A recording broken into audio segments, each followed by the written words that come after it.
Hola chicos, voy a aprovechar las presentaciones del libro también para complementar las explicaciones que acabo de hacer desde la pizarra. Entonces, lo primero que os quiero decir es que en general el número de electrones que puede haber en una capa o niveles es limitado y como ya sabemos obedece a esa formulita que era 2n cuadrado, pero que no hace falta sabérsela. Simplemente saber que el número máximo de electrones en la capa 1 es 2. En la capa 2 son 8, en la capa 3 son 18 y en la capa 4 son 32.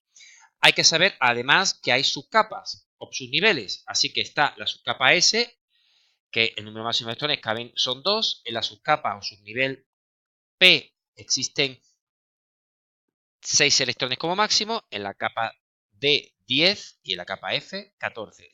Tenéis que saber que esto es una forma de llamarle a los subniveles. Son letras que se les ponen para nombrar subniveles de tipo S, P, D y F. Es una forma de nombrarlos, ¿vale? No hace falta que nos liemos con eso.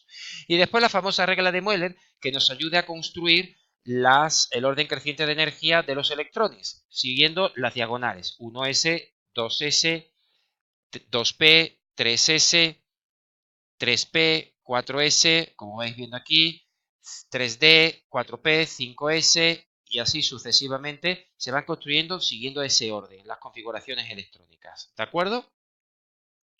Bien, vamos a ver cómo se construyen los átomos, como os acabo de ver en la pizarra. Pues este es el nivel de energía, es decir, aquí estaría el núcleo en la parte de abajo y a medida que nos alejamos del núcleo va aumentando la energía. El primer átomo en la tabla periódica tendría un electrón. Sería el 1s1 en el caso del hidrógeno. El segundo electrón vendría aquí. La configuración electrónica sería 2 electrones, 1s2. El siguiente átomo tendría un electrón, 3 electrones, sería 1s2, 2s1. Y así sucesivamente, como vais viendo, se van llenando los electrones en los distintos subniveles, en las distintas capas. Y de esta manera se van configurando electrónicamente los átomos. ¿De acuerdo? Vamos a verlo con una aplicación y así vemos cómo se van llenando los electrones en las distintas subcapas. Aquí tenemos un pequeño programita que es muy interesante. Vemos, por ejemplo, que el hidrógeno es 1s1, tiene un solo electrón. ¿De acuerdo? Bien, el helio es 1s2, tiene 2 protones, 2 neutrones y 2 electrones. El siguiente átomo de la tabla periódica es 1s2, 2s1 es el litio, que tiene 1s2, tiene 2 electrones en el primer nivel, y en la segunda capa, que hay 2 subniveles, 2s1, como veis. Si damos siguiente, el berilio son 4 electrones, este es el núcleo, formado por 4 protones, otros tantos neutrones, y después tiene 4 electrones, que son 2 en la primera capa y 2 en la segunda. El siguiente se llena la subcapa P. Entonces sería el boro 5 electrones. Como podéis ver, 1s2, 2s2, 2p1. Siguiendo un poco esto que habíamos visto aquí. 1s2, 2s2, 2p1. Seguimos. El siguiente átomo es el carbono, que hemos visto, que tiene 6 electrones. 2 en la primera capa, 2 en la segunda subcapa y otros 2 serían 2s2, 2p2. La capa 2 tiene 4 electrones, como podemos ver. El nitrógeno tiene 7 electrones. 2 en la primera, 2 en la subcapa 2s y 3 en la subcapa 2p. El siguiente átomo es el oxígeno. Ahora lo que vamos haciendo es, vamos llenando la capa P. Entonces, 1s2, 2s2, 2p4.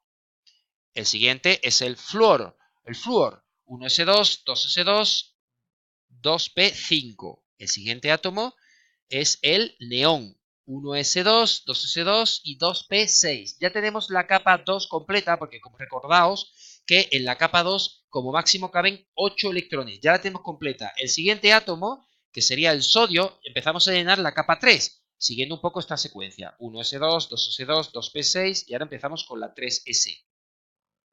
Aquí tenemos el sodio, 1s2, la capa 1 con 2 electrones, 1s2, 2s2, 2s2, 2p6, 6 electrones, y 3s, 3s, la subcapa S1. Aquí podemos ver cómo se van llenando los electrones en las distintas subcapas. Y así sucesivamente podríamos ir llenando átomos y configurando los átomos cada vez más complejos, siguiendo aumentando la tabla periódica. Aquí podemos ver cómo son los distintos átomos en la tabla periódica, hasta el 118. Es decir, por ejemplo, Aquí tenemos cómo sería el plomo. Fijaos, tiene 82 electrones. Su configuración electrónica sería 1s2, 2s2, 2p6, 3s2. Bueno, tal como veis aquí cómo se va construyendo. Insisto, siguiendo la reglita de Mueller. Y aquí vemos cómo se configuraría el átomo de plomo. ¿De acuerdo? Bien, pues seguimos.